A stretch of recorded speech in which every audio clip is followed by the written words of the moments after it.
Everyone knows that a rich single man must be in want of a wife. So, as soon as such a man enters a neighborhood, he is immediately considered the future husband of one of the neighbor's daughter. My dear Mr. Bennet, his wife said to him one day, have you heard that Netherfield Park has been finally let? Mr. Bennet replied that he had not. But it's true, she said. Mrs. Long has just told me all about it. Don't you want to know who has taken it? His wife asked impatiently. You want to tell me? I don't mind hearing it, Mr. Bennet replied. Well, my dear Mrs. Long said that Netherfield is taken by a rich young man from the north of England. He came to see the place in a carriage with 4 horses on Monday, and he was so pleased with it that he agreed immediately. He will be moving by September, and some of his servants will arrive next week. What is his name? Mr. Bingley. Is he married or single? She said, oh, single, my dear, of course, a single man with a large fortune, 4 or 5 thousand a year. What a fine thing for our girls. Why? What difference does it make to them? Mr. Bennet asked. My dear Mr. Bennet, she replied, how can you be so tiresome? You must know I am thinking of him marrying one of them. Is that his purpose in coming? Not exactly, but it is very likely that he may fall in love with one of them, so you must visit him as soon as he arrives. I see no reason for that. You and the girls can go, or you may send them alone. As for me, I won't promise to go meet him. Mrs. Bennet replied, but think of your daughters. Think what a fine match it would be for one of them. Sir William and Lady Lucas are going just for that reason. Though they usually don't bother with newcomers, you must go. It is impossible for us to visit if you don't. Mr. Bennet said, I am sure Mr. Bingley will be glad to see you. I will send a letter with you, giving him my permission to marry whichever of the girl he chooses, though I must include a special recommendation for my little Lizzie. Nonsense, Elizabeth no better than the others. She is not half as beautiful as Jane, nor as lively as Lydia, but you always prefer her. Mrs. Bennet snoozed. They are all silly and ignorant like other girls, he said, but Lizzie has a bit more intelligence than her sisters. Mr. Bennet, how can you speak of your children? You enjoy vexing me. You are mistaken, my dear. I have a high respect for your nerves. They have been my constant companion for 20 years at least. Mrs. Bennet said, even if 20 young men come into the neighborhood, it would do us no good if you refuse to visit them. Well, when 20 come, I will visit them all, my dear. Mr. Bennet laughed. Mr. Bennet was among the first to visit Mr. Bingley. He had always intended to go, though he kept telling his wife otherwise. In fact, even after he had returned, his family didn't know he had gone. That evening, while watching his second daughter making a bonnet, he said suddenly, I hope Mr. Bingley will like it, Lizzie. We shall never know what Mr. Bingley likes, his wife said angrily, since we are not to visit him. But you forgot, Mamma, said Elizabeth. We shall meet him at the assembly balls. Mrs. Long promised to introduce him. When is the next ball in the Merrington, Lizzie? Asked Kitty. In a fortnight. That's just it, cried her mother. And Mrs. Long will not return until the day before the ball, so she won't know him well enough to introduce him. Then, my dear, you might introduce him yourself. Impossible, Mr. Bennet, impossible. I can't know him myself. You are teasing me again. I am sick of you. I am sorry to hear that, Mr. Bennet said. If I had known this morning, I certainly would not have gone to visit him. But now that I have actually met him, we must get to know him. The astonishment of the ladies was exactly what Mr. Bennet had hoped for. Mrs. Bennet was more surprised than anyone, though she soon claimed that she had expected it all Alone, you did a fine thing, my dear Mr. Bennet.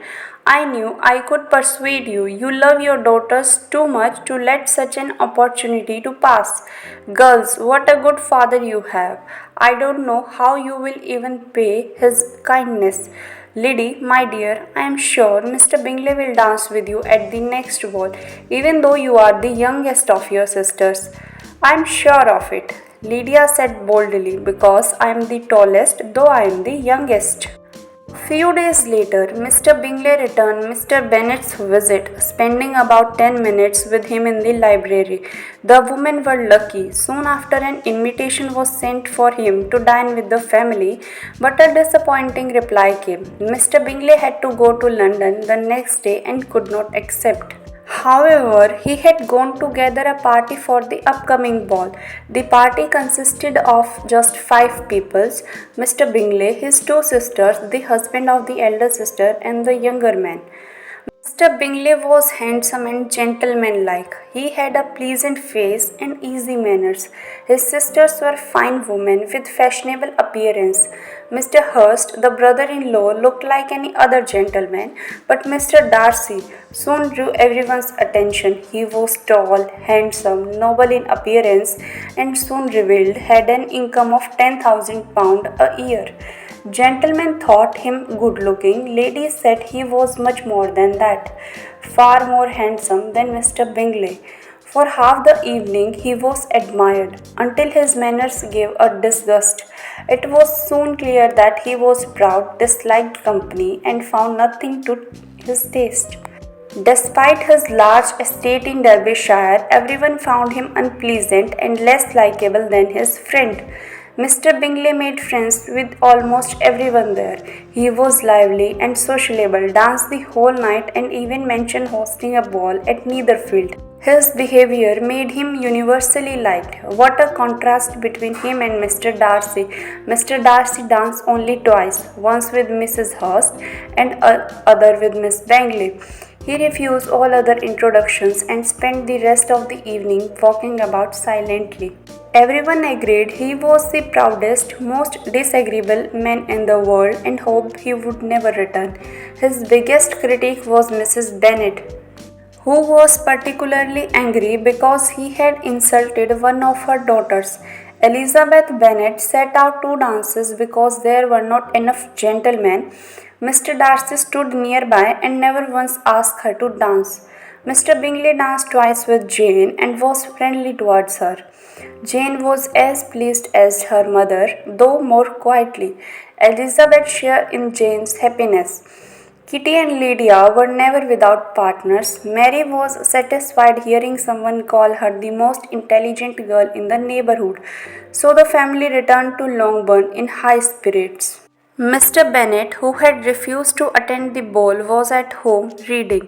"Oh, Mr. Bennet," cried his wife as soon as they entered, "what a delightful evening! Jane was so admired. Everyone said she looked lovely. Mr. Bingley thought she was beautiful and danced with her twice." After a few days, the Bennet sisters decided to went to their aunt. On their way, they were standing in a market, talking cheerfully, when the sound of horses attracted their attention, and Darcy and Mr. Bingley were seen riding down the road. Seeing the ladies, both gentlemen came over, and Bingley told Jane that he was just on his way to Longbourn to inquire about her health.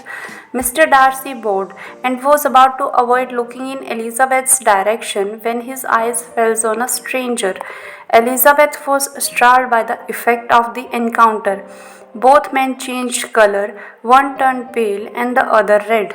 After a few moments, Mr. Wickham touched his hat and Mr. Darcy nodded.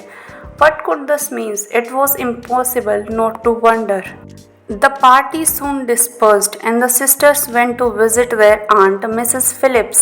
The next evening, a carriage brought Mr. Collins and his 5 cousins to Merrington. They were delighted to hear that Mr. Wickham had agreed to attend the gathering. Eventually, the gentlemen arrived. Mr. Wickham was a cheerful man who drew the attention of nearly every woman, and Elizabeth was the lucky one to have him seated beside her. Cards were played, and once again they found themselves sitting together. This allowed Mr. Wickham to talk freely with Elizabeth, and she was very eager to listen. Though she didn't dare to mention Mr. Darcy, her curiosity was unexpectedly satisfied. Mr. Wickham himself brought up the subject. He asked how far Netherfield was from Meryton. Upon receiving his answer, he hesitantly asked how long Mr. Darcy has been staying there. About a month, said Elizabeth, adding, I know he has a large estate in Derbyshire. Yes, Mr. Wickham replied. You could not have met anyone more familiar with it. I have been connected to his family since childhood. Elizabeth could not help but he was surprised to see her reaction. He went on to talk about why he had joined the army. It wasn't what he had intended. He had been raised for the church and was supposed to have a valuable position, which had been promised to him, but the gentleman they were speaking of had prevented that from happening. Elizabeth expressed surprise. Yes, the present Mr. Darcy's father had wished me to hold a valuable living that was a part of his estate. He believed he had provided for it in his will, but when the time came, the living was given to someone else. God's heaven, cries Elizabeth. How could that be? How could his will be ignored? Mr. Darcy made the decision. He said I had been irresponsible. The living was given to another man. I was told I did not deserve it. I have a hot temper and perhaps I spoke too openly about him. The trouble is, we are very different men and he hates me. The long awaited Netherfield ball was scheduled for the following Tuesday. Every woman in the family looked forward to it. Mrs. Bennet was thrilled because Mr. Bingley and his sisters had personally come to deliver the invitations. Jane looked forward to a pleasant evening with Mr. Bingley and his sisters. Elizabeth hoped to dance several times with Mr. Wickham. At the ball, Mr. Collins asked Elizabeth for the first two dances. Elizabeth felt completely trapped. She had intended to dance with Mr. Wickham, but now she was stuck with Mr. Collins. She accepted his request politely as possible.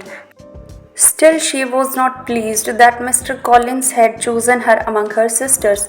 Elizabeth never imagined that Mr. Wickham would not be at the Netherfield ball, but when she entered the drawing room, she searched for him in vain. She had dressed with extra care and was eager to win his heart. She suspected Mr. Darcy's presence had kept Mr. Wickham away. She was so angry and disappointed that when Mr. Darcy approached her for a conversation, she could not respond politely. She decided not to speak to him at all and turn away rather coldly. However, Elizabeth could never remain ill tempered for long. After two miserable dances with Mr. Collins, the worst dancer of all, she enjoyed dances with an officer and talking about Wickham again. A little later, while talking with Charlotte Lucas, Mr. Darcy came and asked her to dance. She was so surprised that she accepted. As they joined the set, she noticed the astonished expression of those around them. They said very little while dancing. Eventually, he asked if she and her sisters often walked to Meryton. She said they did and then teasingly added, We made a new friend that day when you met us. The effect was immediate. He looked more prideful than ever and remained silent for a moment. Then he said seriously, Mr. Wickham had such pleasing manners that he always makes friends, but he does not always keep them. The next day, Mr. Collins made a declaration. After breakfast, he proposed Elizabeth, but she politely refused him. Mr. Wickham had returned to Meryton after finishing some business in town. Upon meeting the girls there, he accompanied them back to Longbourn, and Elizabeth enjoyed introducing him to her parents. But Jane was not as happy. That day, a letter arrived from Mr. Bingley's sister announcing that the entire family had left Netherfield and had no plans to return. She hoped Mr. Bingley would marry Miss Darcy. Upon hearing this, Elizabeth said, Miss Bingley sees that her brother loves you, Jane, but she wants him to marry Miss Darcy. She has taken him to London and will try to keep him there. She hopes to make you believe that he does not love you, but no one could doubt his feelings for you. Miss Bingley certainly doesn't. She is not the foolish. The truth is, we are not rich or grand enough, and she is especially eager for him to marry Miss Darcy because she hopes that will bring her closer to marrying Mr. Darcy himself. But my dear Jane, Elizabeth said, how could I be happy marrying a man when all his relatives want him to marry someone else? You must decide for yourself. If you believe disappointing his sisters would outweigh the happiness of being his wife, then certainly you should refuse him. That thought brought a smile to Jane's face. Soon she became more cheerful, hoping that Bingley had been misled and would return to Netherfield and fulfill her heart's desire. But soon everything began to change. Another letter arrived for Jane. All hope was now completely gone.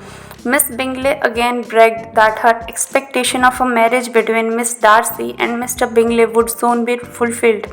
Elizabeth listened to all this in silent anger. She did not believe Miss Bingley's claim that her brother loved Miss Darcy. Not for a moment did she doubt he loved Jane, but she loathed his easygoing nature that made him a slave to his friends. Soon Jane said more firmly, I am comforted that it was my own fault. No one but me has suffered. My dear Jane, said Elizabeth, you are too good. Your sweetness and unselfishness are truly divine. I don't know what to say. I feel as though I have never loved you enough. From the time on, Mr. Bingley's name was rarely mentioned between them. Mr. Wickham's presence brought happiness to the Longbourn family after so many distressing events. They met with him often. The story of his connection with Mr. Darcy was now widely known and frequently discussed. Everyone was glad that they had disliked Mr. Darcy before knowing anyone of it. Only Jane thought that there must be some reason behind Mr. Darcy's action. After some time, Elizabeth travelled to London with Sir William Lucas and his family. At Rosings, the dinner entertainments were repeated twice a week. Every evening was just like the first. Before Easter, a new family member arrived at Rosings. Mr. Darcy came to spend his holiday with his aunt. Although Elizabeth liked him at the least, she was still curious to someone new at the Rosings. Mr. Darcy brought his cousin, Colonel Fitzwilliam, the son of Lord Matlock. Everyone was surprised when both gentlemen returned from Rosings with Mr. Colin. They entered the room. Colonel Fitzwilliam, around 30, was not particularly handsome, but he had very gentlemanly manners. Mr. Darcy looked just as the same as he had in Hertfordshire. He greeted Elizabeth with his usual calm, and she courtesied in silence. After dinner, Colonel Fitzwilliam asked Elizabeth to play the piano. She sat down, and he pulled a chair next to her. Mr. Darcy quietly came and stood nearby, watching her face as she played. Elizabeth noticed this and smiled, says during the first pause, you want to frighten me, Mr. Darcy, by coming so close while I play. But I refuse to be intimidated. I am a stubborn person. When other tries to frighten me, my courage always rises. You surely don't believe I wish to frighten you. He replied, I have known you long enough to understand that you enjoy saying things you don't truly believe. Elizabeth laughed and said to Colonel Fitzwilliam, your cousin will teach you not to believe a word I say. Then she teased, but can't someone introduce you to a party? Perhaps, said Mr. Darcy, but I am not comfortable among strangers. Shall we ask your cousin why? Elizabeth said, turning to Colonel Fitzwilliam. I can answer that without asking him, Colonel said. He would not bother to explain it to himself. Darcy added, I certainly like the talent some people have for conversing easily with strangers. I don't understand their conversation or show interest the way others do. Elizabeth responded, my fingers don't move as easily across this piano as other women's do. But I have always believed it was my own fault. I had not practiced enough. Darcy smiled. You are quite right. But you have used your time better. No one hearing you would think you lack anything. The next morning, Elizabeth was alone writing a letter to Jane while Mr. Collins and Maria were upstairs. She heard the doorbell, and as she was putting away her letter, the door opened, and to her great surprise, Mr. Darcy and alone Mr. Darcy entered the room. He too seemed surprised to find her alone and apologized, saying he thought all the ladies were at home. They sat, and after a polite question from Elizabeth, an awkward silence followed. Finally, Elizabeth said, "Last November you all left Netherfield quite suddenly, Mr. Darcy. I hope Mr. Bingley and his sisters were well when you left London." "Perfectly well, thank you," he replied. Then there were no further reply. After a pause, she said, "I have heard Mr. Bingley won't be returning to Netherfield." "I have never heard him say that, but I would not be surprised if he spent very little time there in the future or gave it up altogether." Elizabeth had nothing to say and resolved to leave the conversation to him. After another long pause, they spoke briefly about the parsonage, the journey from Longbourn, and the country of Kent. The discussion ended with the entrance of Charlotte and her sister. They were surprised to find Mr. Darcy alone with Elizabeth. He explained the misunderstanding, sat for a few minutes, and then left without saying much. Charlotte later said to Elizabeth, "Darcy told me he was glad to have saved a friend from a foolish marriage. He didn't name anyone, but I think he meant Bingley, since they were together all summer." Elizabeth now understood the cause of Jane's heartbreak, Mr. Darcy. This was the turning point in Elizabeth's life, the moment when her perception of Mr. Darcy began to shift completely. The proposal she had once found insulting now seemed like the awkward expression of a man accustomed to matter of the heart. The arrogance she had perceived in him was in reality the hesitation of someone who had never had to lay bare his emotions, and Elizabeth, who had once thought him proud and rude, now began to see the quiet pain and deep sincerity behind his composed exterior. Darcy's letter became a mirror, one that reflected not only the truth about Wickham, but also the flaws in Elizabeth's own judgment. She had been so focused on Darcy's pride that she had never questioned her own prejudice. The man she had trusted, Wickham, turned out to be a liar, and the man she had distrusted, Darcy, stood revealed as honest and noble. As time passed, her feelings softened. During her visit to Pemberley, Darcy's grand estate, she was struck not just by its elegance, but by the quiet dignity that surrounded it, the respect he commanded, the grace with which he carried himself, and his kindness to her aunt and uncle. All these things painted a different picture of the man she thought she knew. Then came the blow of Lydia's elopement with Wickham, a scandal that could ruin the Bennet's family forever. Elizabeth was shattered, but even then Darcy stepped in, not for praise, not for the glory, but out of love. Silently and secretly, he found Lydia and Wickham and arranged their marriage. When Elizabeth learned the truth, her heart was overwhelmed. Here was a man who had once seemed so distant, now revealed to be full of quiet strength, humility, and deep love.